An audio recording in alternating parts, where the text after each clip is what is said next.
Lo mismo sucedió en Iconio. Pablo y Bernabé fueron a la sinagoga judía y predicaron con tanto poder que un gran número de judíos y griegos se hicieron creyentes. Sin embargo, algunos de los judíos rechazaron el mensaje de Dios y envenenaron la mente de los gentiles en contra de Pablo y Bernabé. Pero los apóstoles se quedaron allí por mucho tiempo predicando con valentía acerca de la gracia del Señor. Y el Señor demostraba que el mensaje era verdadero al darles poder para hacer señales milagrosas y maravillas. Pero la gente de la ciudad estaba dividida en cuanto a su opinión sobre ellos. Algunos estaban del lado de los judíos y otros apoyaban a los apóstoles. Entonces una turba de gentiles y judíos, junto con sus líderes, decidieron atacarlos y apedrearlos. Cuando los apóstoles se enteraron, huyeron a la región de Licaonia, a las ciudades de Listra y Derbe y sus alrededores, y allí predicaron la buena noticia. Mientras estaban en Listra, Pablo y Bernabé se toparon con un hombre lisiado de los pies. Como había nacido así, jamás había caminado. Estaba sentado escuchando mientras Pablo predicaba. Pablo lo miró fijamente y se dio cuenta de que el hombre tenía fe para ser sanado, así que Pablo lo llamó con voz alta: «Levántate».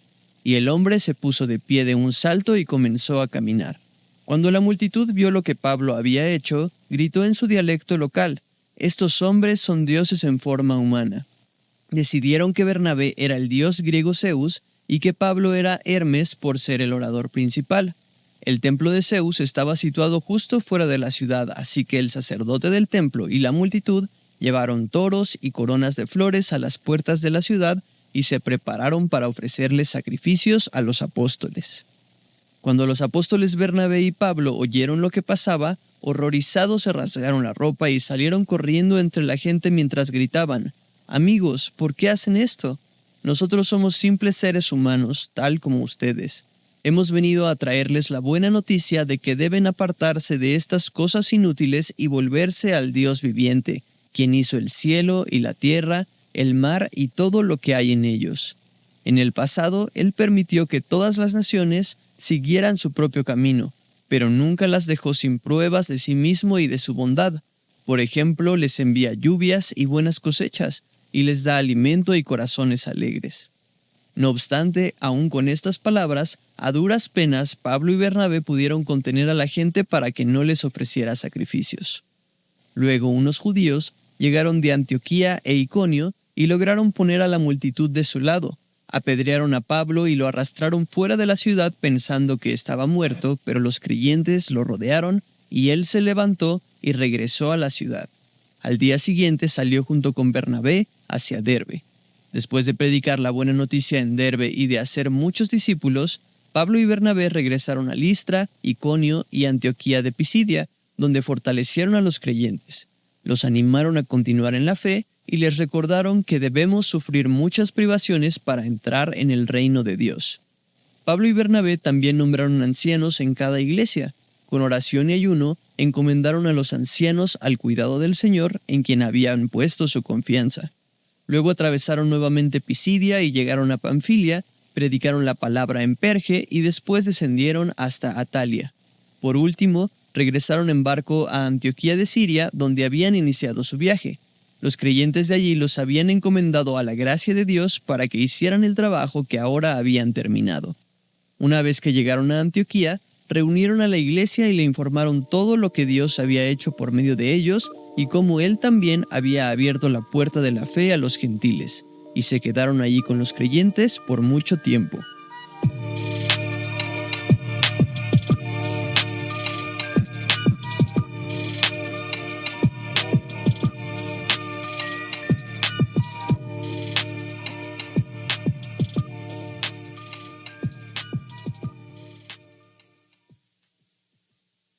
Buenas noches una vez más, bienvenidos a la sobremesa. Hoy veremos los últimos lugares que Pablo viajó para cerrar su primer viaje misionero, y me está acompañando mi querido Eliseo Martínez. ¿Cómo estás? Bien, buenas noches Alex, buenas noches familia. Es un gusto tenerte acá. Igual, ¿tú cómo estás? Bien, animado. Creo que es un pasaje muy bonito, muy desafiante, que creo que hay muchas cosas que podemos comentar de él. Y no sé, a lo mejor estoy agarrando de sorpresa los de audio, pero tendrán el mapita que nos han estado ayudando a poner, si lo tienen por ahí. En un momento hacemos mención de él. Pero bueno, vamos a entrar al pasaje. Ok, acá está. Entonces, ¿qué hemos cubierto hasta este momento? Hemos cubierto a Pablo y a Bernabé viajando hacia Chipre, ¿verdad? Eso lo vimos en el capítulo 13. También en la segunda parte del 13 vimos a Pablo llegando hacia Antioquía, ¿verdad? Y ahora vamos a ver cómo de Antioquía, de Pisidia, esta es otra Antioquía, va a recorrer todo lo que es Galacia del Sur. Entonces va a Iconio, Listra y Derbe. Y después va a ser el mismo viaje, pero la misma ruta al revés. De Derbe va a ir a Listra, Iconio, Panfilia y va a regresar hacia Antioquía de Siria. Y así cerrará el primer viaje misionero del apóstol Pablo. Entonces, bueno, hay varias historias interesantes de personas reaccionando de diferente manera al mensaje del Evangelio.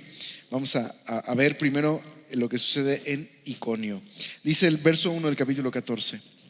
Aconteció en Iconio que entraron juntos en la sinagoga de los judíos y hablaron de tal manera que creyó una gran multitud de judíos y asimismo de griegos. Mas los judíos que no creían excitaron y corrompieron los ánimos de los gentiles contra los hermanos. Por tanto, se detuvieron allí mucho tiempo, hablando con denuedo, confiados en el Señor, el cual daba testimonio a la palabra de su gracia, concediéndoles que se hiciesen por las manos de ellos señales y prodigios. Y la gente de la ciudad estaba dividida, unos estaban con los judíos y otros con los apóstoles, pero con los judíos y los gentiles, juntamente con sus gobernantes, se lanzaron a enfrentarlos y apedrearlos. Habiéndolo sabido, huyeron a Listra y Derbe, ciudades de Licaonia y a toda la región circunvecina. Bueno, qué recibimiento aquí en Iconio. Pero no sé si estás de acuerdo conmigo, lo que más me llama la atención es que se metieron en problemas por predicar el Evangelio, claro, provocados por los judíos que no creyeron y levantando los ánimos de los gentiles. Pero ¿por qué no se fueron? ¿Por qué dice ahí que sabiendo que esta multitud estaba en su contra, se quedaron ahí un tiempo más? Eso me llamó muchísimo la atención. ¿Pero qué te llamó a ti, Eliseo, del pasaje? Pues también eso, el corazón de Pablo, de Bernabé, su amor por su Señor, pero también su pasión y de nuevo por el Evangelio, ¿no? También me llamaba la atención algo parecido, de que pues la semana pasada vemos que Pablo y Bernabé se sacuden el polvo, ¿no? Y dicen, bueno, ya o sea, como que era necesario que primero les habláramos a ustedes, pero ya que no quieren escuchar, nos volvemos a los gentiles. Y pues que de cierta manera pudiera ser como ver a Pablo y a Bernabé ya yéndose así de lleno con los gentiles, pero no, realmente van a Iconio y otra vez llegan ahí con los judíos, ¿no? Como que de cierta manera, pues vemos que es también una cuestión personal, ¿no? No es ni de etnias ni de nacionalidades, es decir, como que los judíos acá nos rechazaron el Evangelio y pareciera que dice como, bueno, nos vamos a los gentiles, pero van a otra ciudad y llegan otra vez con los judíos, porque realmente es como ese corazón de Pablo, de Bernabé, de predicar el Evangelio a todos, ¿no? Judíos, griegos. Y eso, aunque haya oposición, igual, dice, pues ahí nos quedamos un tiempito, ¿no? Sin duda el Señor dirigiéndolos ahí en ese momento a permanecer un tiempo, a pesar y fortaleciéndolos en medio del sufrimiento para seguir predicando su evangelio. Está bien bonito lo que dices, el que siempre en momentos de adversidad, como que uno tiene la tendencia a victimizarse, a enfocarse en uno mismo y no ver la mano del Señor en lo que está sucediendo y enfocarnos en los demás, porque claro, lo que tienes tiene mucho sentido. Pablo y Bernabé estaban preocupados por cómo iba a resultar la hostilidad de este grupo contra los que habían creído y deciden quedarse a cuidarles, a ayudarles. Claro. Tienes toda la razón. Yo creo que nunca he estado en una situación así como Pablo. Solamente una vez me sonó como a canción, ¿verdad? Solamente. No sé por qué me vino a la mente, perdónenme. Tengo una mente muy dispersa. Pero me tocó ir a un funeral y antes de llegar al funeral como que había una cierta incomodidad de que iba a ir un pastor a enseñar y entonces hubo algunas cosas que tuvimos que tomar la decisión de decir, no te preocupes, a la persona que nos invitó, oramos por ti y no tienes que tener ningún problema con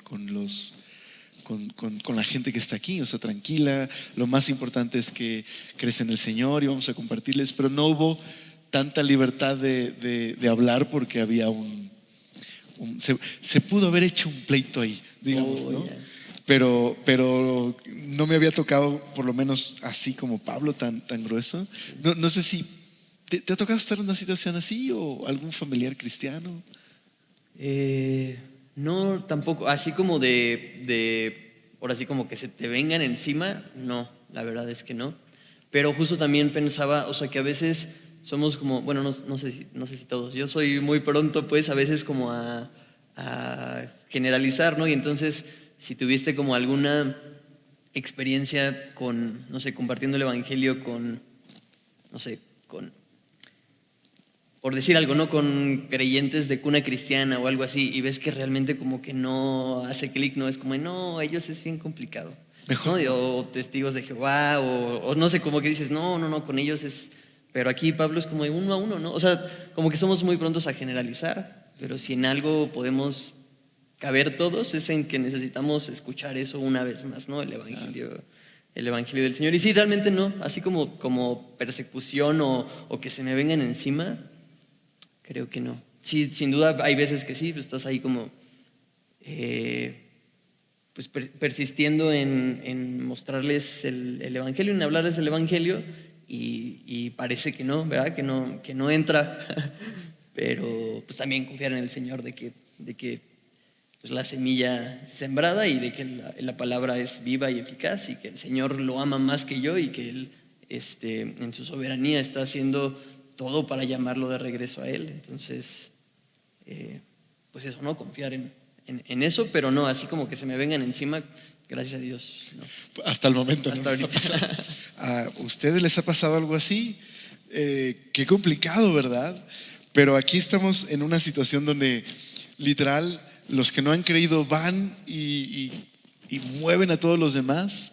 Y bueno, Pablo tiene esta facilidad bueno, no facilidad, más bien este discernimiento de quedarse cuando es necesario y retirarse cuando es necesario. Oye, pero dice aquí un par de cositas. Dice el verso 3.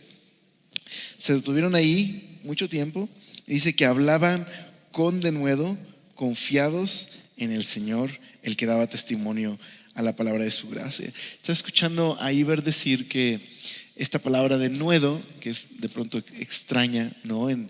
No la utilizamos frecuentemente, ¿no? Por lo menos en círculos cristianos la usamos más, ¿no? Por la Biblia, pero no, siento que no vamos en la calle diciendo, oh, mira, habla con mucho denuedo.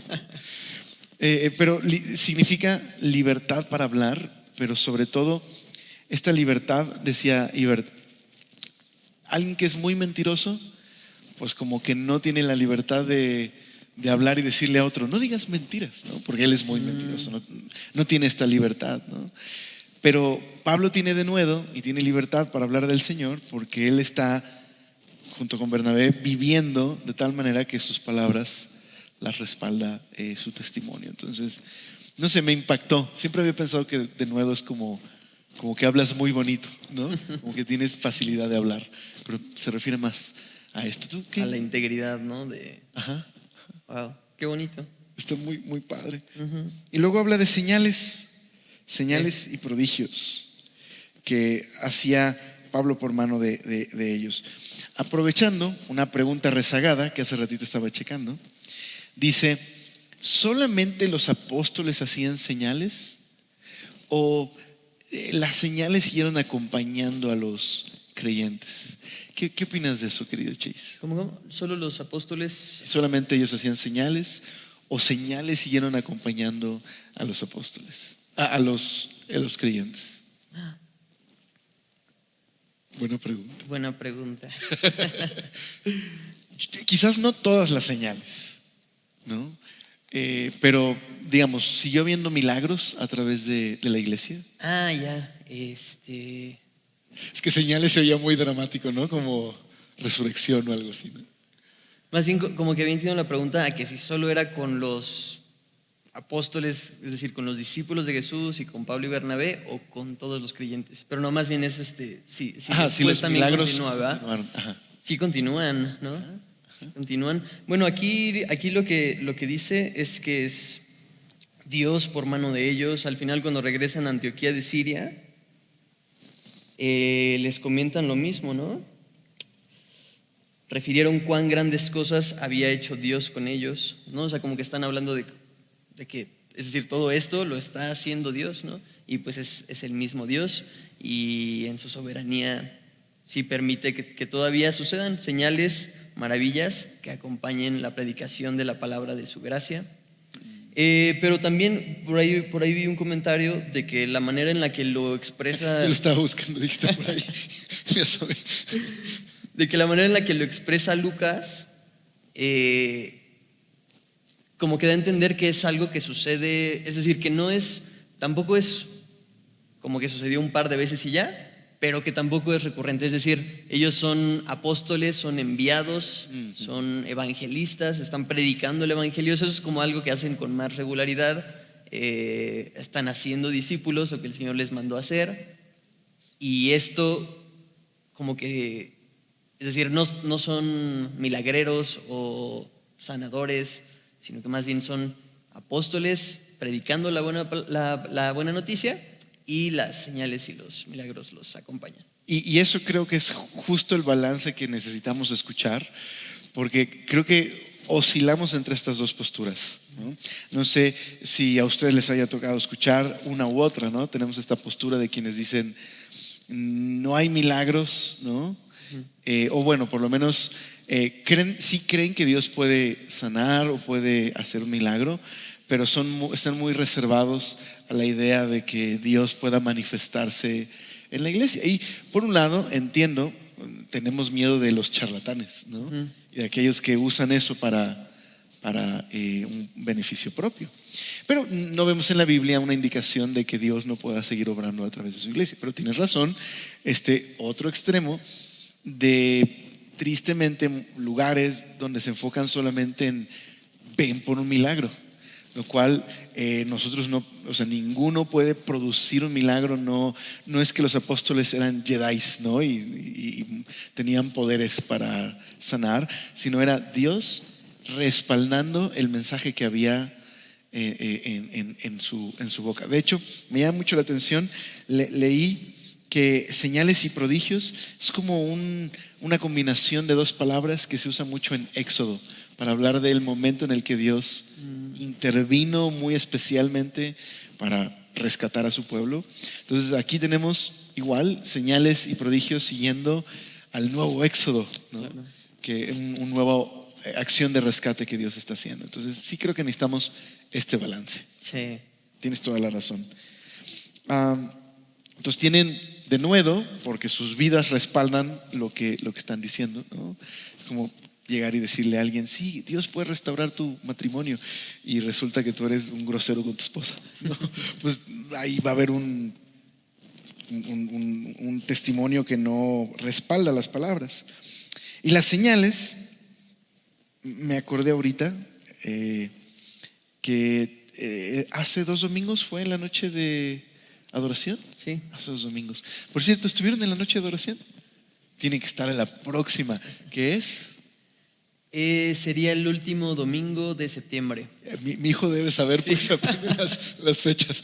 El último domingo de septiembre. Estuvo bien bonito. Y la última canción que estuvo acá, la alabanza, el coro, tenía que ver con testimonios, sí, de milagros que Dios había hecho en las personas. Y me gustó mucho uno en particular de alguien que decía, el más grande milagro que Dios ha hecho es que nos salvó, ¿verdad? Pasar de tinieblas a su luz, sin duda es un gran milagro. Así que pues aquí hay muchos milagros. Más si te llamas Milagros, pues es un doble milagro. Amén, decían por ahí, totalmente. ¿Alguien se llamará Señales? No, exacto, eso No le pongan así a su hijo. A su gato está bien. Señales, ven. Dice ahí en el verso número 5 que querían apedrearles también y que tuvieron que salir a Derbe y Listra. Como que en el Nuevo Testamento no hay neutralidad, ¿estás de acuerdo? O recibes el Evangelio o estás en contra, pero no hay como un punto en medio. De hecho, como que estar en medio es estar en contra más bien, ¿no? Sí. O estás a favor o en contra. Pues dice el verso número 8: y cierto hombre de Listra estaba sentado, imposibilitado de los pies, cojo de nacimiento, que jamás había andado. Este oyó hablar a Pablo, el cual, fijando en él sus ojos y viendo que tenía fe para ser sanado, dijo a gran voz: levántate derecho sobre tus pies. Y él saltó y anduvo. ¿Qué onda? ¿Cómo se ve quién tiene fe para creer? Esto como que no lo entendí muy bien. ¿Qué piensas, mi querido Chase? ¿Cómo se podría ver la fe? Está difícil, ¿verdad? Está difícil. Digo, seguramente lleno del Espíritu pudo ser movido a eso, ¿no? Y identificar eso. Hay un don, ¿no? De discernimiento de espíritus. No sé si se refiere a eso específicamente. Digo, ahorita me acordé de eso. Discernir quién tiene una fe genuina podría ser parte del don. Ok, es una muy buena observación. Pero bueno, también digo, en mi caso, en la práctica, pues sí, de repente te das cuenta de que incluso que es muy genuino, ¿no? Cuando alguien está siendo movido por el Espíritu, cuando alguien está siendo confrontado, ¿no? No precisamente tiene que hacer como alguna expresión, es decir, o un rito o una demostración física, pero se nota, ¿no? Cuando alguien en ese momento está siendo tocado por el Señor y no sé, a veces simplemente agachan la cabeza o a veces se le empiezan a llorar los ojos e intentan contenerse, no sé, probablemente también algo así haya visto ahí Pablo.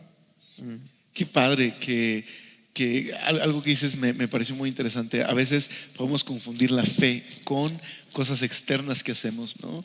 Y a veces nos puede sorprender que la gente que pensamos, sí tiene fe porque mira, anda de rodillas, ¿no? O hace esto o aquello, luego no tienen fe. En realidad es pura religiosidad, ¿no? Volviendo al ejemplo anterior, hacen todas estas cosas, pero en su casa en realidad no viven de acuerdo a esa fe, ¿no?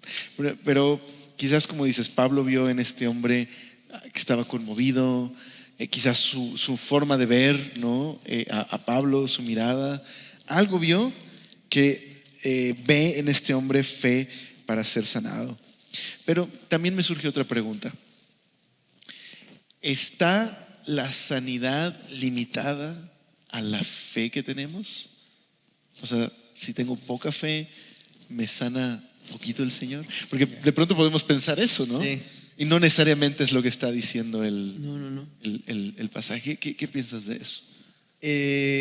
Pues que más bien, como dice, toda dádiva, todo don perfecto desciende de lo alto, ¿no? O sea, en ese sentido también la sanidad no está limitada es decir, no está limitada como a nuestra mucha o poca fe, sino más bien desciende de lo alto, ¿no? Proviene del Señor. O sea, lo que, es decir, una señal, un milagro, un prodigio, realmente habla más de la fidelidad del Señor, a sus promesas, del poder del Señor, más que del tamaño de nuestra fe, por así decirlo, ¿no? Bueno, eso pienso. Totalmente, yo estoy de acuerdo. O sea, evidentemente, sí, muchas veces el Señor esperó que la gente diera un paso de fe, por decirlo así, para obrar en ellos, no porque estuviera imposibilitado, no es como que se activa el poder cuando alguien tiene fe, pero muchas veces lo que quiere hacer el Señor es provocar eso, ¿no? Que las personas puedan tomar una decisión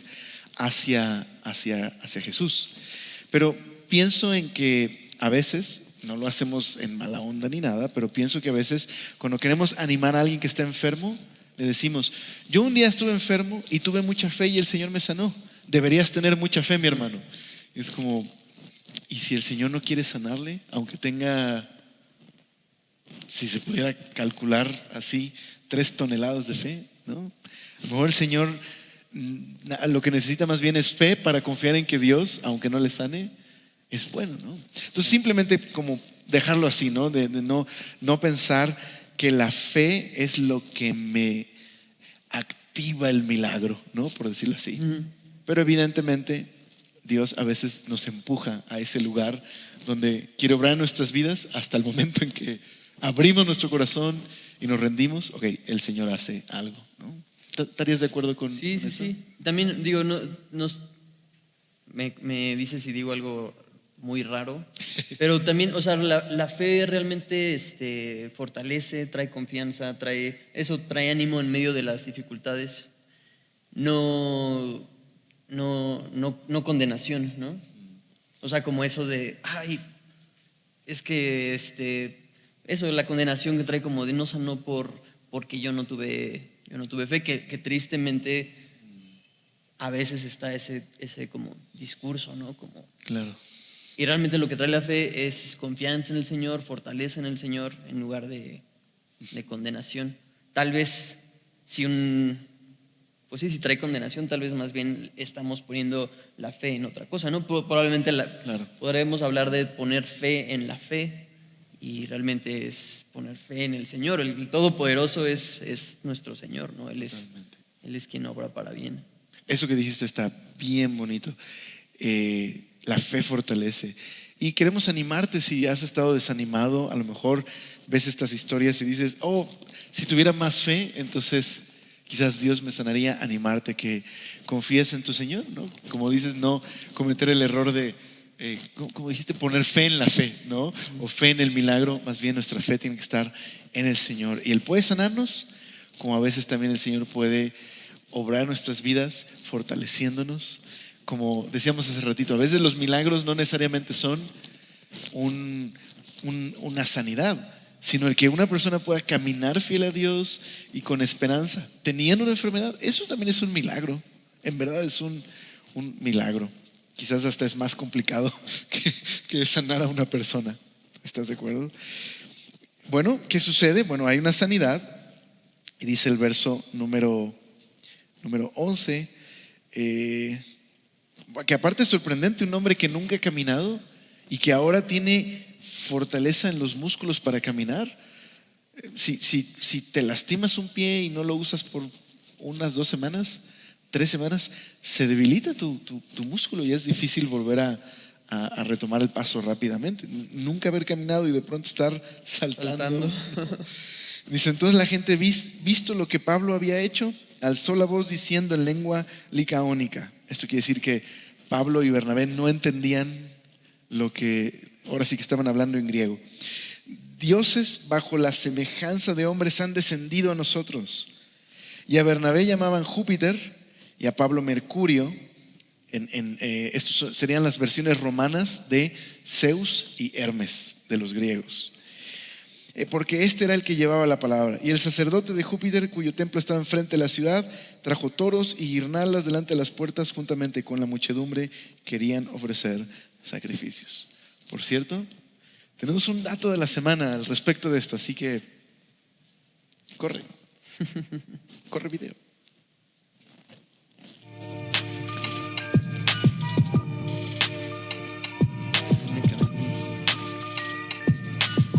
En el poema Metamorfosis de Ovidio, Zeus y Hermes, tras un viaje transformados en mendigos, llegaron a la ciudad de Frigia, en medio de la tormenta, y allí pidieron a sus habitantes un lugar para pasar la noche. Tras la negativa de todos, Filemón y Baucis, un matrimonio, fueron los únicos en la ciudad de Frigia que les permitieron entrar en su casa. Entonces los dioses avisaron al matrimonio que iban a destruir la ciudad y a todos aquellos que les habían negado la entrada. Es muy probable que esta leyenda sea la razón de la respuesta tan efusiva del pueblo al identificar a Pablo y Bernabé con Hermes y Zeus. puesto que este último era el dios más importante en la región de Galacia.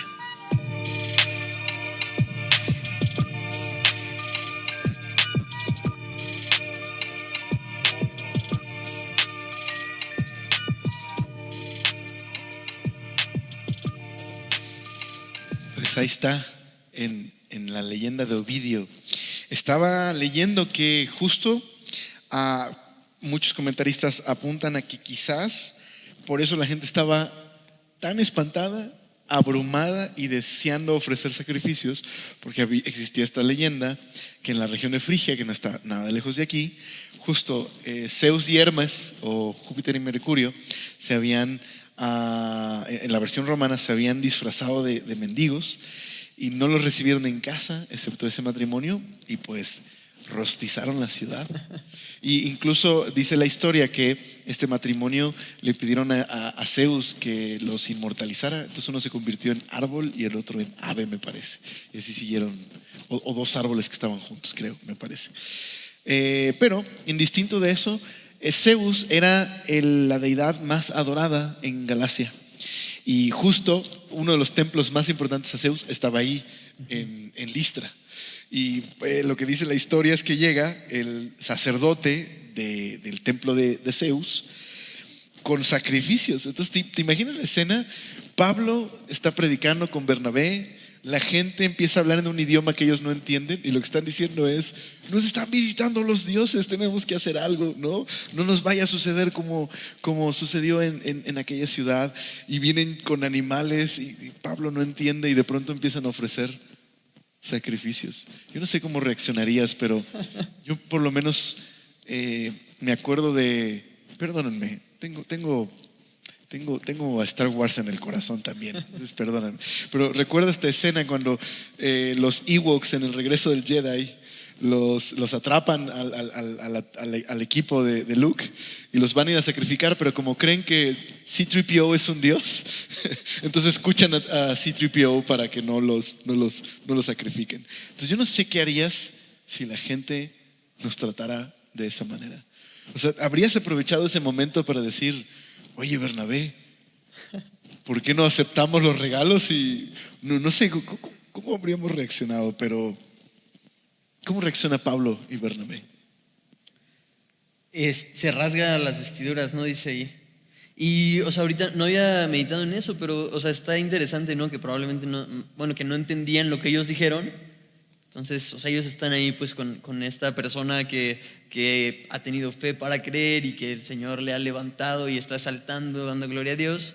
Y pues escuchan que alguien dice algo, probablemente no lo entienden, pero ya acto seguido ya empiezan a llegar toros y guirnaldas y sí sacaría de onda, ¿no? Bueno, y no, porque no solamente es como de que los están adulando o los están honrando, sino que literal están transgiversando todo lo que ellos todo el mensaje que ellos están viviendo y están portando, ellos lo están malinterpretando por completo, ¿no? Y sí, se rasgan las vestiduras, les dicen: hey, somos como ustedes, ¿no? Está increíble la determinación de Pablo y Bernabé de hacer así frontalmente esta declaración de: esto está mal, no tienen que adorarnos, no somos dioses. Estaba leyendo acerca de Zeus. Qué tipo tan horripilante. Es decir, no existe, pero me refiero a la historia de Zeus. No es clase de mitología ni nada, pero bueno, de entrada a sus hermanos se los come su papá, Cronos. Y Zeus es criado aparte y descubre cómo darle una poción a Cronos el titán y que escupe a sus hermanos y luego lo matan y se reparten entre Hades y Poseidón la tierra, el Hades el inframundo, y él se queda con el Olimpo.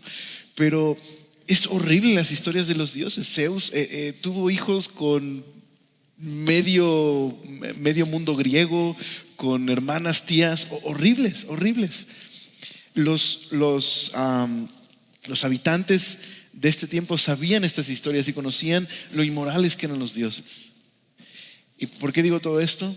Porque Pablo justo va a hablar con ellos para decirles: el Dios que nosotros les anunciamos, el Dios que les predicamos, no es como Zeus, no es simplemente el hijo de un titán que mató a su padre para quedarse con el trono. No, vamos a hablar del Dios bueno, soberano, que ha creado todas las cosas. Zeus no tiene nada que ver con este Dios. Entonces, veámoslo y vamos a ver cómo muchas veces cuando predicamos el Evangelio tiene que haber momentos donde podamos hablarles de cómo el Dios de la Biblia es completamente distinto a los conceptos que tenemos acerca de Dios. Pero dice ahí, ¿quieres leer tú, Eliseo, esta parte? Sí. El 14, ¿verdad?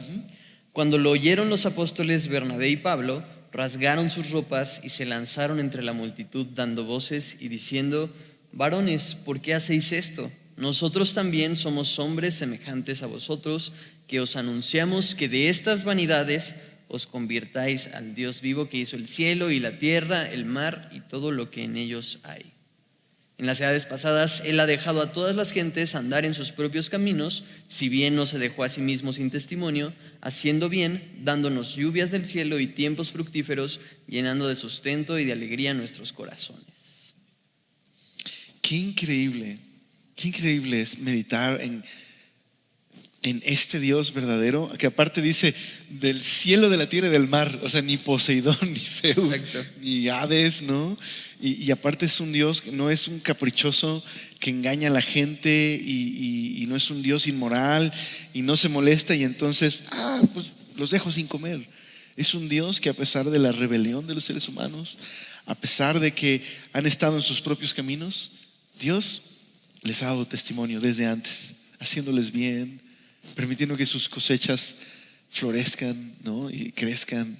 Esto está increíble. Sí. ¿Qué piensas, mi querido Eliseo? Justo con lo del dato,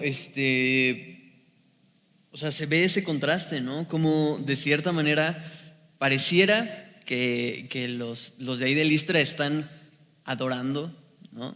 Como a alguna divinidad, pero realmente ves que lo tienen todo torcido, todo malentendido, ¿no? O sea, este contraste que hay justo entre este único Dios verdadero y bueno, misericordioso y que por años ha permitido, pues que incluso ha venido a intervenir por nuestra maldad, ¿no? Por nosotros. Y esta leyenda, ¿no? O sea, que más bien los dioses vienen como, es decir, vienen pero no para dar, no para bendecir, sino como para engañarlos y ahora sí, o sea, vienen como encubiertos para engañarlos y al final, según la leyenda, pues terminan destruyendo, ¿no? Entonces ellos están respondiendo a eso. Un poco recordaba Furia de Titanes. Bueno, si no la han visto no se pierden de nada, pero sí pareciera que... Sí se pierden de mucho, hay que ver. No es cierto, es broma. Pero es esta idea, ¿no? De que los dioses se alimentan o subsisten por las oraciones de los feligreses y totalmente contrario, ¿no? A nuestro Señor, que sí viene en semejanza de hombre, pero no para engañar, no para encubrir, sino para revelar, para mostrar la gloria del Dios invisible, para mostrarse a nosotros. Y aquí Pablo, pues parecía que apenas está como empezando el discurso y que lo interrumpe, ¿no? Apenas está como planteando esto de que por generaciones el Señor ha sido bueno para con la humanidad. Pero en el Evangelio es eso, ¿no? El Señor dando, sí, literal, dando todo en sí mismo, bien contrastante con cualquier otra divinidad, ¿no? Que viene así como encubierto para terminar con todos. Y entonces, o sea, como que también es contrastante, aunque pareciera similar la respuesta de ellos a la respuesta que nosotros podríamos dar, ¿no? De entregar, bueno, dice Pablo, ¿no? Nuestros cuerpos en sacrificio vivo, santo, agradable al Señor. Lo hacemos más en respuesta a su bondad y a que lo ha revelado, a más que, o sea, lo que ellos están haciendo es como de, pues, les entregamos para calmar como su deseo, pues lo que contabas de Zeus, ¿no? Su deseo extraño de ser, no sé, como mala onda con todo el que se cruce en el camino, ¿no? Y el Señor, el Dios verdadero, realmente es todo lo contrario. Es muy conmovedor verlo de esa manera, ¿sabes? Te escucho y pienso en justo eso, que lo que hay detrás de la idolatría, dice un comentario de los profetas, hablando de la idolatría en el Antiguo Testamento, dice que es manipulación. O sea, no hay una relación entre los dioses. Los dioses son medio gandallas, son mala onda, pero están ahí, te piden cosas, hay que dárselas, ¿no? Para tener, digamos, Neptuno, ok, voy a cruzar el mar, quiero un buen viaje por mar, ya sea Neptuno o Poseidón. Ok, ¿qué exige?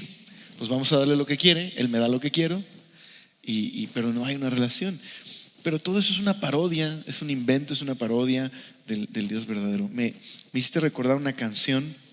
Mi suegro siempre nos ponía una canción que se llama Canción de Cuna, es como música sudamericana, y cuenta de una noche de Navidad en un pueblito, así en una pampa en Argentina, donde pues está un niñito, no tiene para cenar, y su mami le está contando esta historia, le está cantando esta canción de cuna y le dice: llegó Navidad, no se van a acordar de ti, eres pobre y no se van a acordar de ti, pero déjame contarte la historia de otro niñito que nació en Navidad, que su destino era destino de pobre y destino de cruz, ¿no?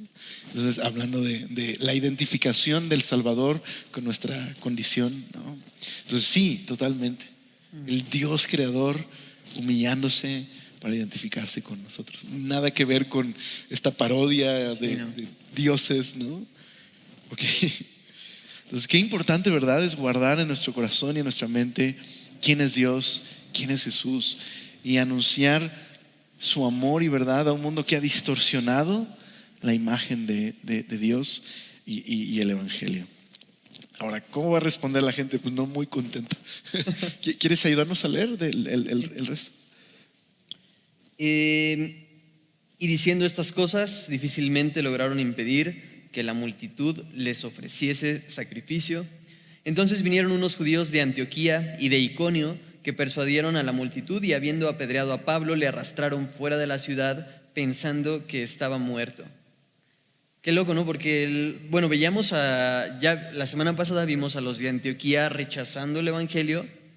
Hace ratito veíamos a los de Iconio, pero lo que decíamos, no es solamente como un a la vuelta, joven, ¿no? O sea, como que ahorita estamos bien, ¿no? Sino es un endurecimiento del corazón, ¿no? O sea, están viniendo desde allá contra estos mensajeros de la palabra de la gracia, ¿no? Y dispuestos a lo que sea. O sea, sí, no solamente fue como de, estamos bien, sino que, no sé, igual y como que les estuvo ahí el espíritu, no sé, como que el mensaje les seguía taladrando en la cabeza.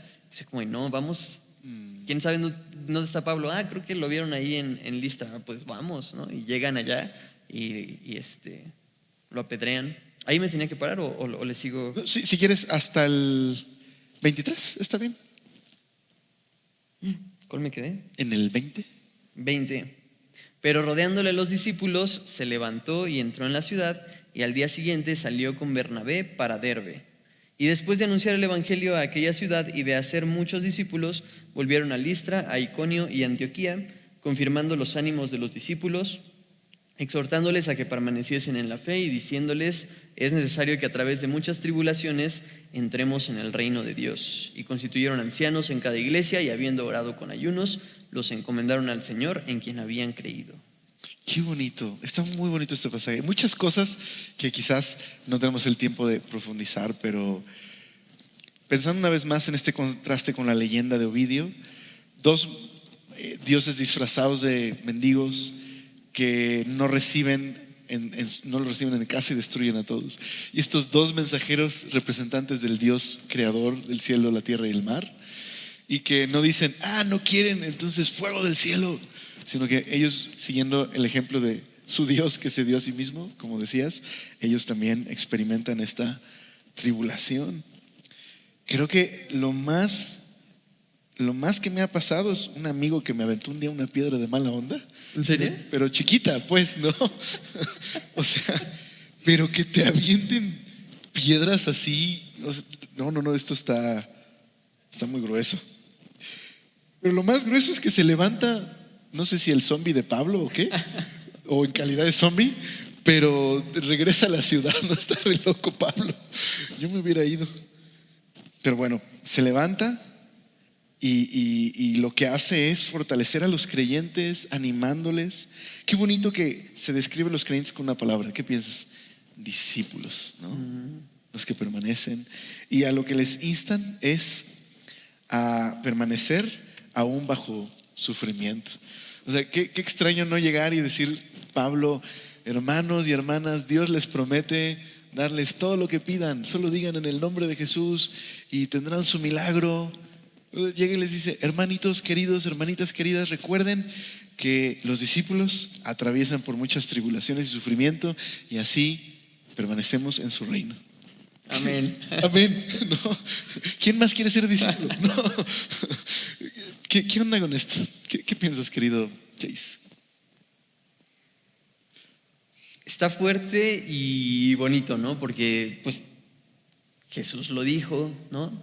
Y de cierta manera eso también nos permite participar de lo que, es decir, sufriendo con el sufrimiento que él también padeció y con la esperanza, ¿no? De que también seremos partícipes de su gloria. O sea, después esto mismo se repite en todo pues sí, en todas las cartas, ¿no? Esta realidad de la persecución, del sufrimiento que involucra eso. Nosotros, pues sí, estamos aquí como extranjeros, como peregrinos, viendo hacia la morada eterna, ¿no? No hecha por manos de hombres, pero pues de este lado esa es una realidad. Entonces está fuerte, pero bonito en el sentido de que el Señor nos permite participar junto con Él del sufrimiento que Él también vino a llevar por amor a nosotros. Y creo que eso que estás diciendo es justo la clave de lo que es un discípulo. Hace ratito decías, estas personas estaban adorando aterradas en cierta manera y en esta manipulación detrás de la idolatría de, ok, que se vayan contentos, ¿no? Con el vientre lleno y que no nos hagan receta secreta o cruji, ¿no? Pero decías, nosotros nos volvemos en sacrificios vivos motivados por el amor de nuestro Salvador, pero también participamos de este sufrimiento. No estamos expiando culpas, ni estamos pagando la salvación a meses sin intereses, ¿no? Poquito a poquito, o meses con intereses, sino más bien es una respuesta a lo que hizo por nosotros, ¿no? Y esto es en realidad un discípulo. Por eso Pablo dice ahí, es necesario a través de muchas tribulaciones que entremos en el reino. Esto es, aquellos que son parte del reino caminan como discípulos y es su fe, su adoración e incluso las tribulaciones que enfrentan, lo que demuestra que son ciudadanos de este reino al que pertenecen. No se están ganando la entrada al reino, ni están comprando con dolor los boletos de entrada, ¿no? Están más bien mostrando que son y que pertenecen a este reino. Pero luego habla de que constituyeron ancianos en cada iglesia, habiendo orado con ayunos. Entonces Pablo está imitando este modelo de iglesia que él mismo veía en Antioquía, que es una iglesia gobernada por un grupo de ancianos, ¿no? Nosotros entendemos esta forma de gobierno donde hay un pastor principal, pero hay un cuerpo de ancianos que le apoya, en el que hay esta rendición de cuentas y hay este grupo de personas que representa la dirección de la iglesia. Entonces, bueno, hasta la fecha sigue habiendo pleitos por cuál forma de gobierno es mejor, pero indistinto de eso, el poder de una sola persona, lo dije muy raro, pero es el café. El poder en una sola persona, ahí está, es muy peligroso. Tampoco puedes tener el poder en todos, porque eso también se vuelve la anarquía de todos, como decía Alexis de Tocqueville.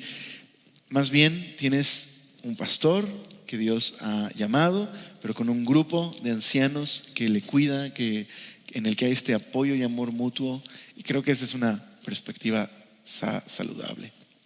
Pero te estaba viendo que buscabas un pasaje, ¿querías compartirnos algo? Es que me acordaba hace poquito viendo ahí en Segunda de Timoteo, que de hecho Pablo conoce a Timoteo ahí en Listra, pero en el siguiente viaje, ¿no? Pero sí, o sea, como que me llamaba la atención que lo que Pablo recuerda de Listra, es decir, es la persecución, ¿no? O sea, como que nunca más vuelve a mencionar algo acerca ay, sí, nos confundieron con dioses o algo así, ¿no? Y de repente ya nos estaban trayendo toros. Y justo, o sea, como que Pablo vuelve a mencionar estas tres ciudades y esta persecución para animar a Timoteo a perseverar en lo que ha escuchado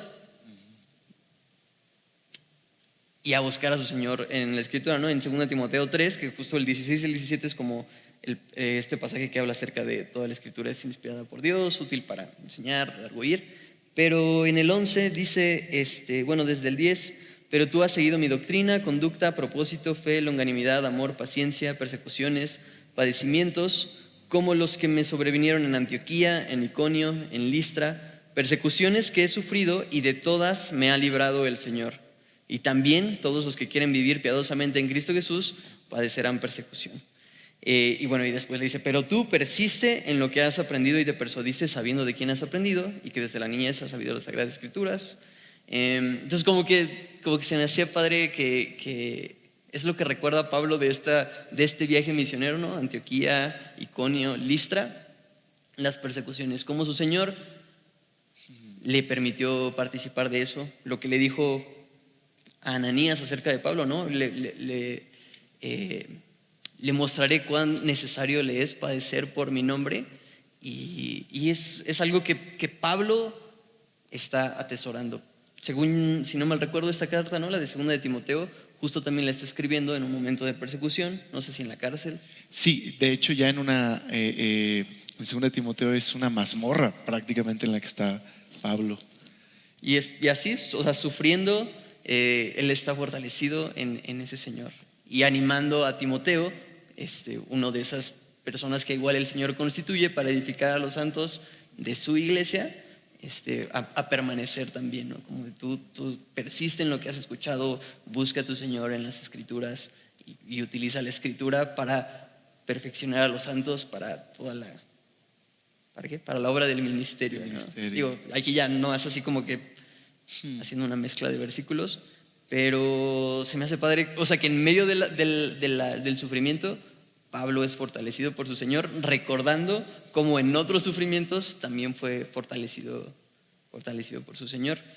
Y eso era lo que estaba buscando ahorita. Está increíble, la verdad está muy, muy, muy padre cerrar con ese pasaje y recordar que, como dices, Pablo atesoraba ese viaje como un lugar donde vio la mano del Señor librándole y donde él estaba enfocado en el fruto, no estaba amargado por las cosas malas que habían sucedido. Y interesante, Dios le libró, aunque en cierta manera podría decir, bueno, pero pues sí lo dieron por muerto, ¿no? Pero lo libró no en el sentido de precisamente de que no pasó problemas, sino que aún en los problemas el Señor le acompañó. Y al final, en el pasaje, lo que hace Pablo es justo regresar a Antioquía. Qué interesante que Pablo era un misionero, pero rendía cuentas, no era un llanero solitario. Regresó a Antioquía de Siria a dar cuentas a la iglesia y a contar lo que dices, la gracia de Dios, cómo la bondad de Dios les acompañó. Qué irónico que este mensaje se vuelva contracultura dentro de una cultura cristiana que se ha hecho de prosperidad, éxito. Dios es tu mejor amigo que te dice sí a todo, aunque sea pecado y corrupción lo que estás haciendo, pero te da like, ¿no? Qué triste, ¿no? Y qué irónico que de pronto un mensaje se vuelva contracultural para la iglesia el día de hoy, ¿no? Pero es bueno recordarlo. Ahora, no estamos diciendo que a Dios le gusta torturarnos y meternos en jugo de limón, ¿no? Todos los días para que salgamos así como, ¿no? No es así, pero pues el mensaje cristiano no es una promesa de éxito de acuerdo al mundo, ni prosperidad, no, porque eso sería tratar a Dios como si fuera Zeus, ¿no? ¿Qué quiere este Dios? ¿Qué le gusta? ¿Qué le preparamos de comer para que esté contento y nos bendiga y nosotros contentos, Él contento? Y no es así, más bien es un Dios bueno, sabio, que se hizo hombre, se dio a sí mismo, nos ha rescatado y que más bien quiere nuestros corazones y que podemos ver el testimonio de la gracia de Dios en nuestras vidas aún en momentos así, duros, difíciles. Quizás no nos llueven piedras, pero pues decimos, nomás me falta eso, ¿no? Que me apedreen con estos problemas que tengo. ¿Algo más que quieras añadir antes de cerrar? Bueno, nomás como que recordaba, ¿no? Cuando estaba leyendo esto, o sea, es como, wow, ya estamos en el 14, es la mitad de este libro, o sea, como que ya llevamos un ratito ahí recorrido en Hechos, ha sido muy bello, la verdad. Pero bueno, en Hechos 1:8, ¿no? Y el bosquejo, ¿no? Como el Señor a través de su iglesia va a continuar su obra y pone ahí como un poco el bosquejo de Hechos, ¿no? En Judea, Jerusalén, Judea, Samaria, hasta lo último de la tierra. Y justo, pues si recordamos lo que ha pasado anteriormente, vemos también cojos levantándose y glorificando al Señor. Primero en Hechos 3 con Pedro, ¿no? Ahí en Jerusalén, ¿no? Ajá. Luego, bueno, es un paralítico, Eneas, ¿no? Pero igual Pedro va ahí como a la región de Judea y también, después de 8 años de ser paralítico, también se levanta y glorifica al Señor. Felipe dice que cuando va a Samaria también venían endemoniados y cojos y ahora vemos acá, hasta lo último de la tierra, el Señor obrando esto, ¿no? Entonces como que, bueno, para mí era como un recordatorio de lo que hemos estado diciendo y viendo, ¿no? Que es el Señor quien está haciendo esto, primero en Jerusalén, Judea, Samaria, hasta lo último de la tierra. Y si el día de hoy seguimos hablando de esto y seguimos viendo eso, sus señales, sus maravillas, y seguimos viendo testimonios de lo que es la palabra de su gracia hace en la vida de las personas, es porque es el Señor quien continúa haciéndolo. Eso. Está padrísimo recordar el bosquejo del libro, porque a veces olvidamos eso, ¿verdad? El recordar que este libro tiene un propósito, tiene un bosquejo, el autor nos está contando una historia y tienes toda la razón. Estamos ya llegando al punto donde hay solo gentiles, casi, ¿no? Sí. O sea, todavía hay judíos en las sinagogas, pero es sobre todo gentiles que responden y que Dios está levantando, y nosotros estamos aquí, como bien dices, por su gracia.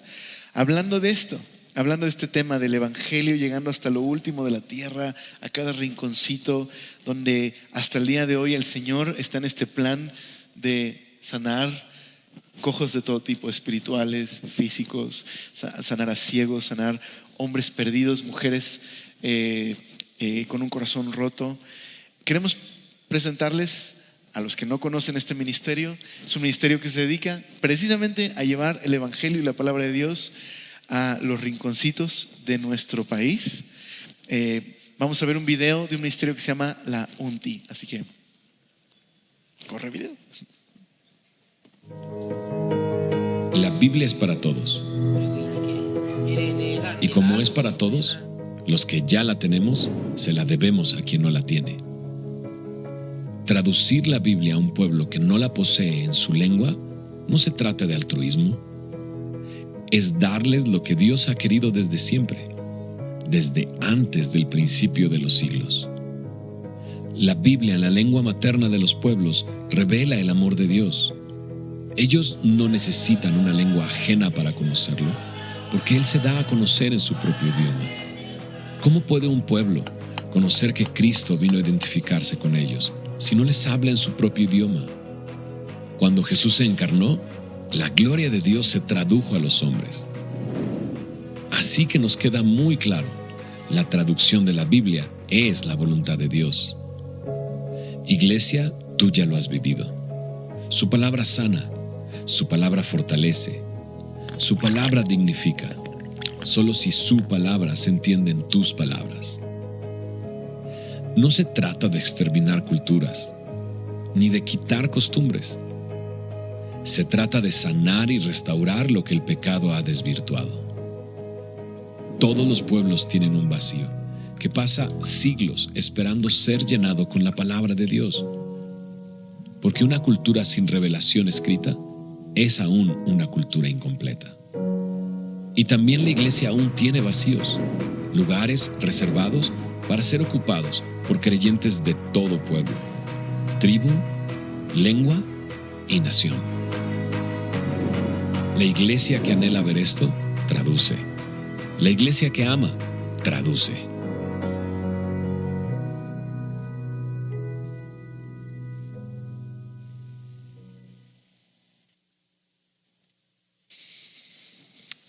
Qué bonita oportunidad tenemos, sabiendo que dice Apocalipsis que estarán delante del trono adorando, ¿no?, de toda tribu, lengua, nación. ¿Se imaginan? Vamos a ver a hermanos de Listra, hermanos de Iconio, que ya están con el Señor. Vamos a ver hermanos de todas las edades ahí reunidos. Vamos a ver hermanos, bueno, los más escandalosos digo yo que van a ser los mexicanos, no lo sé, pero esa es mi teoría. Pero vamos a ver también hermanos queridos que están siendo alcanzados en estas comunidades en nuestro país. Y la UNTI a esto se dedica. La UNTI se dedica a poder fortalecer el liderazgo de esas iglesias autóctonas. Se dedica a la traducción del texto a sus dialectos. Y eso embellece, dignifica sus culturas y las redime también. Tuve el privilegio de ir con mi pastor, con mi familia, a una de estas comunidades en San Marcos, Tlacoyalco, y fue una experiencia tan bonita porque son ellos los traductores. O sea, hermanos de ahí están trabajando constantemente en la traducción del texto bíblico, porque pues ¿quiénes van a ser los misioneros más eficaces? Sino aquellos que están en su propia cultura, conocen esa cultura. Y verás la respuesta de los hermanos que pueden leer la Biblia en su idioma, porque muchas de esas comunidades hablan español, pero no es su idioma materno, no es, como dice la UNTI, el idioma de su corazón. Entonces hay una experiencia que nos contaron de una hermana que cuando recibió la Biblia en su idioma preguntaba si Dios la entendía en su idioma. Y le decían, claro, dice, yo pensé que solo hablaba español, ¿lo puedes creer? Y saber que podía hablar a partir de ahora a Dios en su dialecto y que le escucha y lo entiende, es muy, muy hermoso eso.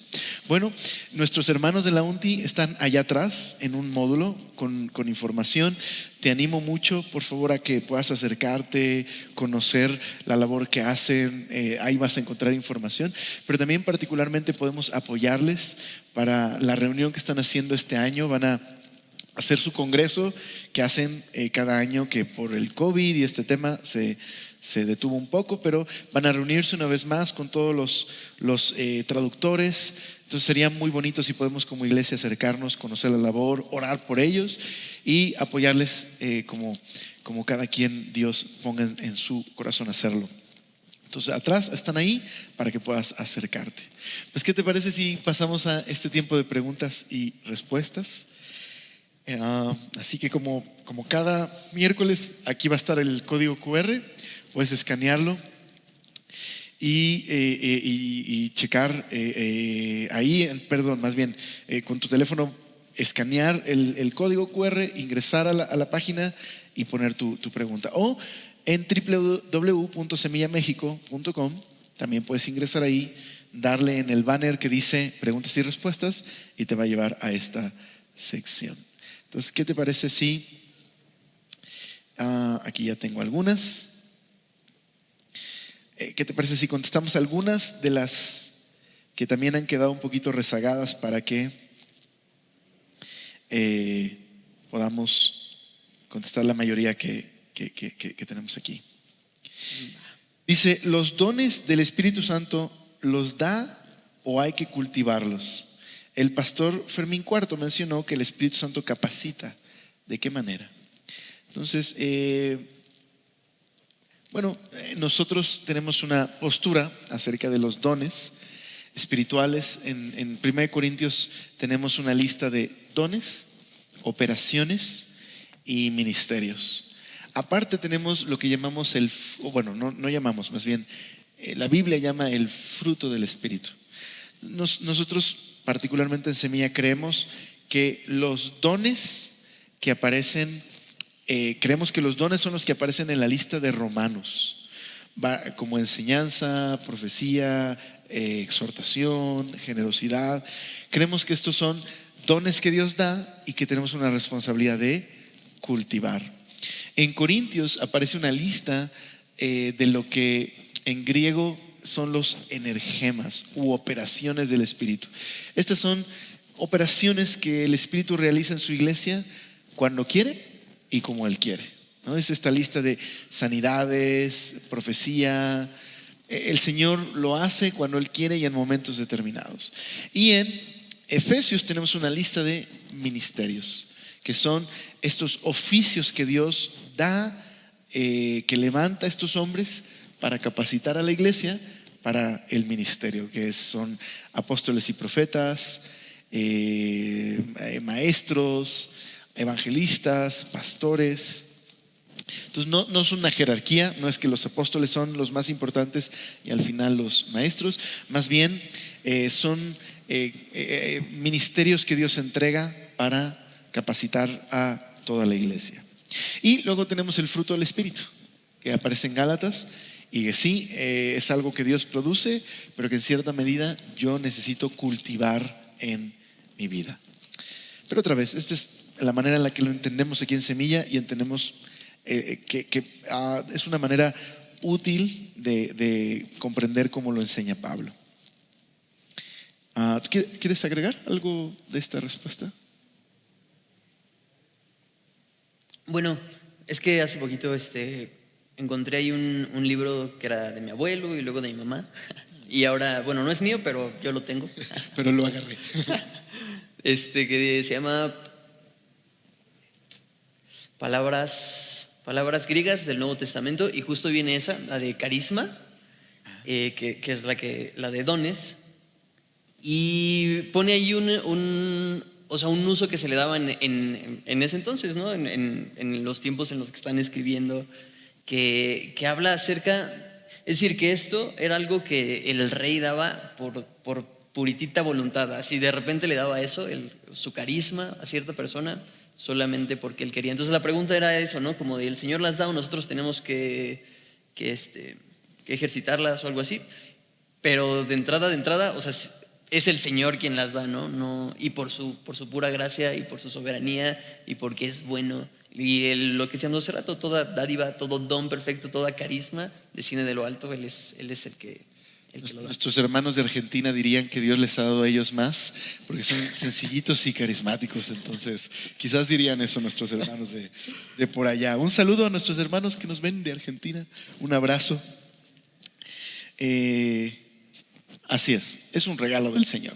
Es un regalo del Señor. ¿Está mal si un pastor usa gorra para predicar? Bueno, depende de qué equipo es la gorra. No es malo. ¿Qué piensas, mi hermano? ¿Sería malo? ¿Tú? ¿Qué piensas? Malo como malo, así que tú digas, hijo, qué malo. ¿Qué malo? No. Yo diría dos cosas, creo. Una, contexto, o sea, en dónde está predicando. Y segundo, ¿cuál es su motivación o por qué está usando esa forma de vestir? ¿A qué me refiero? Pues si está predicando a lo mejor en un domingo, en una iglesia, yo creo que es inapropiado. Malo, pecado no es, ¿no? Pero no es, creo, apropiado para la tarea que está realizando desde el púlpito, ¿no? Creo que en ese sentido el siervo del Señor debe ser decoroso y sensible al lugar, ¿no? En el que no me refiero solo al edificio, sino a las personas. Pero está predicando en un retiro de varones en Cuernavaca. No creo yo que sea malo e inapropiado en ese contexto, ¿no? Entonces creo que depende mucho del contexto y qué estás haciendo. ¿Tú estarías de acuerdo conmigo? Sí. Por cierto, traigo mi gorra, entonces la puedo usar. Hoy desayuné payasín, perdónenme. Bueno, vengo de buen humor. Es el café. Es el café. Es el café. Es que estoy feliz de estar aquí con ustedes, con mi amigo Eliseo. Dice, ¿estarán el domingo los hermanos de la UNTI? Sí, nuestros hermanos de la UNTI van a acompañarnos el siguiente miércoles y los próximos 2 domingos. En la Biblia, ¿dónde se confirma el ministerio de ser misionero? Buena pregunta. ¿Hay algún oficio o don de misionero? Bueno, o sea, en el mismo de Efesios 4 de los ministerios, sí viene ahí apóstoles, o sea, enviados. Y pues lo que dice ahí en Efesios 4 es que es el Señor quien constituye esos ministerios para perfeccionar a los santos para la obra del ministerio. Entonces, pues sí, supongo que como todos los demás, ¿no? A través del Espíritu, a través de su palabra, a través de la comunidad de fe en la que el Señor nos ha puesto. Diste ahí en el clavo. Es decir, no existe el don, como dices, no existe el don misionero, pero el equivalente de un misionero en la Biblia sería un apóstol.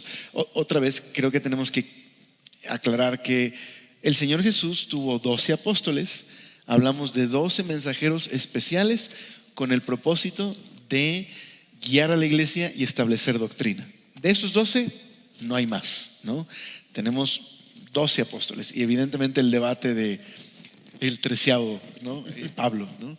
Pero un apóstol a los gentiles. Pero fuera de esto, los demás apóstoles, digámoslo así, son misioneros, enviados, mensajeros especiales.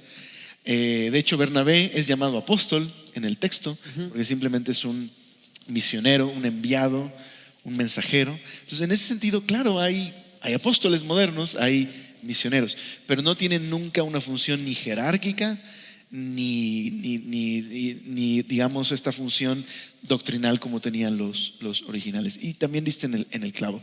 ¿Cómo te confirma Dios un llamado? Bueno, primera, que sea el Espíritu. Segundo, el Espíritu a través de la comunidad de fe donde estás congregándote, y evidentemente del liderazgo que pueda reconocer esos dones en ti, ¿no? Eso creo que es saludable y sabio, totalmente. Y también, o sea, participar de la obra misional de Jesucristo, pues todos somos llamados a eso, ¿no? Ir por todo el mundo, predicar el evangelio a toda criatura. Pues sí, también es decir, algunos irán del otro lado del mundo, algunos, es decir, nuestra colonia también es parte de todo el mundo y nuestros vecinos también son criaturas. Totalmente. Unos del otro lado del charco y otros del lado del charco de las ranas que está aquí cerquita, pero todos somos misioneros en ese sentido, ¿no? Somos parte de la misión de Dios. Hechos 14:22 dice que es necesario que a través de muchas tribulaciones entremos en el reino de Dios. Al seguir a Cristo, eventualmente tendremos diferentes tipos de tribulaciones. ¿Qué mensaje darían a aquellas personas que en estos momentos están pasando por tribulaciones? Por otro lado, a alguien recién convertido que escucha este versículo por primera vez podría atemorizarle. ¿Qué podrían decir a alguien que es recién convertido y tiene temor de saber que vendrán muchas tribulaciones? Okay. Bueno, por un lado, corrígeme si crees que es incorrecto. Creo que aquellos que están pasando por tribulaciones, simplemente animarles, recordarles que el Señor ve sus dificultades, les ama, que no es pasar por problemas, no es una señal de que Dios se olvidó de nosotros o que estamos haciendo algo mal, aunque solo como un añadido, hay que distinguir entre tribulación y las consecuencias de mis acciones, ¿no? O sea, si yo he pecado o he hecho algo que está mal y tengo consecuencias de ello, no es Dios me está pasando por tribulaciones. No, más bien te metiste en problemas. Pero Dios es bueno y quiere ayudarte en medio de esa tribulación, de esas consecuencias que estás atravesando. Dios te va a ayudar. Pero Si estás pasando por una tribulación, el Señor está contigo, te ama y quiere sostenerte. Pero, ¿qué le dirías a alguien que es un nuevo creyente? Sin duda, no es una amenaza del texto, o sea, no está diciendo como, hijo, pasarás muchos problemas si quieres ser mi hijo verdaderamente. No está diciendo eso, pero ¿a qué animarías a un nuevo creyente que sabe que no todo será color de rosa ahora que es cristiano? Solo como recordando la escena que mencionábamos hace ratito, o sea, justo cuando el Señor en esta visión le dice a Ananías acerca de Pablo, yo le mostraré cuánto le es necesario padecer por mi nombre. Justo lo que hace Ananías con este nuevo creyente es ir, mostrarle el amor del Señor y servirle. No va y le dice como de, oye, necesitas fortalecerte porque vienen pruebas o tribulaciones, ¿no? Entonces, bueno, a un nuevo creyente, pues así como también yo lo recibí, amor de parte de mis hermanos, servicio de parte de mis hermanos. Pero por otro lado también recuerdo que hubo una temporada en la que me daba miedo eso. O sea, como que era muy recurrente el tema en mi lectura. Y decía como de qué onda. O sea, sentía que en 2 semanas iba a pasar algo así horrible y pues la verdad tenía como miedo de por así decirlo, no responder de la manera que veía a los apóstoles respondiendo, sino quizá como, pues sí, no sé, echándome para atrás o algo así. Y justo unos amigos cercanos atravesaron por algo que yo considero que es una tribulación bastante fuerte, y verlos fortalecidos en el Señor como que me bendijo mucho y me fortaleció, y fue como de claro, o sea, probablemente sí, en mis fuerzas yo no podría soportar la tribulación, pero vi como en ese caso en el que yo decía esto está así muy cañón, el Señor los fortaleció, no podía haber sido de otra manera. Entonces fue como, ok, sé que cuando venga, el Señor es quien me va a fortalecer, y va a ser en su espíritu que voy a poder pues darle la gloria al Señor soportando la tribulación. Pero pues realmente no contesté qué es lo que le diría. No lo sé. Creo que eso que contestaste está perfecto. ¿Qué piensas? A lo mejor parte de la respuesta a esta pregunta es que quizás Pablo les advirtió especialmente a estas congregaciones porque él había enfrentado persecuciones en esas ciudades. Entonces quizás era necesario advertirles. O sea, lo que trato de decir es que no necesariamente cada que le compartes del evangelio a una persona le debes decir, bueno, por cierto, va a haber muchos problemas a partir de ahora. Tampoco es que esté mal recordarle que ser un cristiano, o sea, animarle a sigue al Señor, no va a ser siempre fácil, pero aquí estamos para servirte. Pero lo que dijiste es cierto. Creo que es bueno animarles diciendo, no te preocupes. Cuando suceda, el Señor te va a fortalecer. O sea, no tengas miedo por cuándo va a pasar. Vive confiado en el Señor. No necesariamente vas a tener problemas mañana, pero si un día suceden, tienes la confianza de que Dios sabe lo que estás enfrentando y te va a fortalecer. Pues muy bien. Que nos quedan algunas preguntas, pero intentamos contestarlas la siguiente semana. Estoy convenciéndome cada vez más que vamos a tener que hacer un video de todas las preguntas rezagadas de la sobremesa. Si llegas a 2,000 suscripciones, lo hacemos. Es una broma, perdón. Pues terminamos el día de hoy. ¿Por qué no adoramos al Señor? Hacemos una pequeña oración y terminamos adorando al Señor. ¿Nos despides en oración, querido Chase? Gracias, Señor, por tu presencia entre nosotros. Gracias por permitirnos una vez más abrir tu palabra y conocerte a través de ella. Gracias por esta familia en la cual nos has puesto y que hemos podido ver eso, tu espíritu entre nosotros, llevándonos a edificarnos unos a otros con tu palabra, Señor. Y descansamos en que así seguirá siendo.